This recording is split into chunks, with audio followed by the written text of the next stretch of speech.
MG Rob back with you, and today we're back on the MGA restoration project. So here's all the body panels that I'm going to be painting this time for the MGA. Everything's already been trimmed out from the last time I painted, and I've got everything back taped here. So I'm ready to start doing my final sanding here to prep it for the paint booth and then get it all loaded into the paint booth for paint. All right, so I got all my extra stuff all piled up there by the front door out of the way so that none of it's sitting in the paint booth because it's normally stored in there. So what I'll do is I'll take this 400 grit sandpaper and I'll sand everything down and try not to break through anywhere, but try to make sure it's nice and smooth. There's no spots in it that of any kind of runs in the primer or anything like that, or lumps and bits of dirt that might have got in the primer. Make sure it's nice and smooth, and we'll have it all ready to go in the paint booth and get it in there, get the temperature up on it, get the temperature of the metal up some, and be ready to paint. It's pretty cold out here today. I really didn't want to paint with it being this cold. We're only looking at high temperature of like 20 something degrees today. Takes a lot of propane to keep the paint booth warm enough on these days, but the next day that I'm going to have enough time to be able to paint, they're actually calling for it to be about 5 degrees colder. So I guess today's the day I'm going to try to get her done.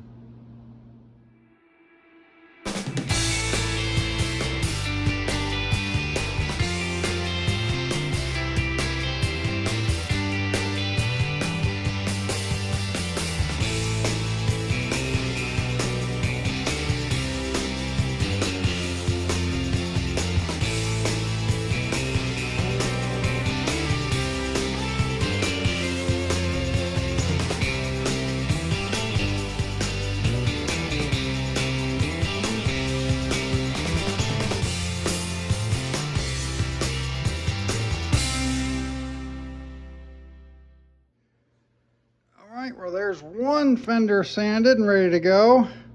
Now, some of you might be questioning that I was hand sanding rather than block sanding. Well, this thing's already been block sanded several times. All I'm doing at this point is scuffing it enough to get what little orange peel is in the primer out and give me a good surface for the sealer and the paint to adhere to. So I'm not sanding it aggressively enough to actually put any lines in it with my fingers. So now I can get the air compressor fired up. First of all, I gotta put a new switch on it. My old one leaks and getting really tired listening to it. Once I do that, then I can blow all this off, get the horse all cleaned up and get that loaded in the paint booth and start on the other 3 fenders. All right, got my switch installed, and you hear that? The sweet, sweet sound of silence. Now I wonder how long it'll last before this one starts bleeding off like the rest did. I guess we'll find out. Well, there's fender number 2 ready to go into the paint booth. And if you hear that noise in the background, we got our answer to how long that would last before it would start leaking. A few cycles. Yay. Well, there's fender number 3 ready to blow down and take into the booth. And if you can tell, the air compressor is not bleeding off now, so it seems to be a bit intermittent. Obviously, I've got some rust or something from inside the tank making its way up the tube into the pressure switch. So I'll probably have this problem until I replace the air compressor. Alright, there's fender number 4 ready to load in for paint. Next will be the doors. Alright, we got doors. Doors are ready to go into the paint booth now. So next, I just got the front apron and the dash. I know I painted the dash in the last paint session, but it didn't come out very well, and I ended up stripping it back and starting over because it just wasn't going to look as good as, it wouldn't look good enough for me to actually accept it. And then I got some taillight housings, and some other small bits and pieces to get ready, and finally be ready to start painting. Alright, so like I said before, yes, I had painted this once before in the last painting video, but I'm trying a new paint system on this car, and I had some problems with it. My old paint system that I used to use is no longer has any locations anywhere close to me where I can buy it. Plus, they stopped carrying the old school enamels, and they couldn't even mix me up just British Racing Green and base coat clear coat.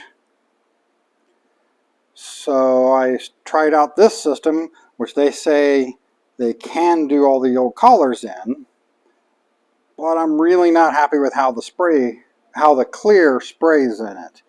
And if you remember correctly, I had this thing sitting up this way when I sprayed it. And this clear seems to take a really long time to set. And you got to take extra time between coats.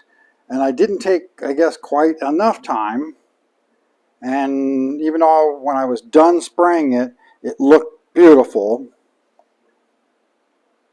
When I came back the next day, the clear had sagged right around the gauges here, and it was too hard to try to fix it and do anything with it and without messing up the paint. So I just stripped it, started over, and here we are. Well, I'm running out of ways to hold the bits and pieces, so I made up this little bracket real quick where these are actually bolted to it. That should hold the taillight housings pretty nicely while I'm painting them. Alright, well, we've got everything loaded into the paint booth now. I'll turn the heat up a couple more degrees.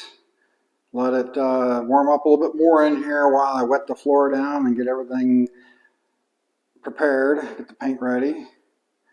And we'll be spraying. Alright, well, I got color on everything now. I just got to let it dry up enough to start clear coating. Alright, that's the clear on, except for this one fender right here. Had a minor goof up right in a bad spot there.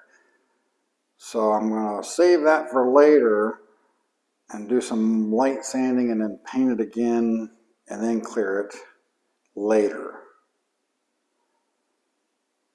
Well, it's after midnight. I'm calling it quits for the night, and I'll film an intro and an outro and edit it tomorrow, and maybe I can get it lowered tomorrow. Alright, so once I finish that one fender that's still in the paint booth, that'll be the end of the painting for the MGA. And then all I have to do is rub it out and I can start final assembly. Finally. Once I get the time to do that. And speaking of time, this house hunting is taking up an awful lot of my time right now, which is why you're seeing a few less videos at the moment. The market out there is absolutely brutal in this area. Really hard to find something that's suiting my needs. And the cat is out of the bag now as to what's going on in this area and why they bought all the stuff around me.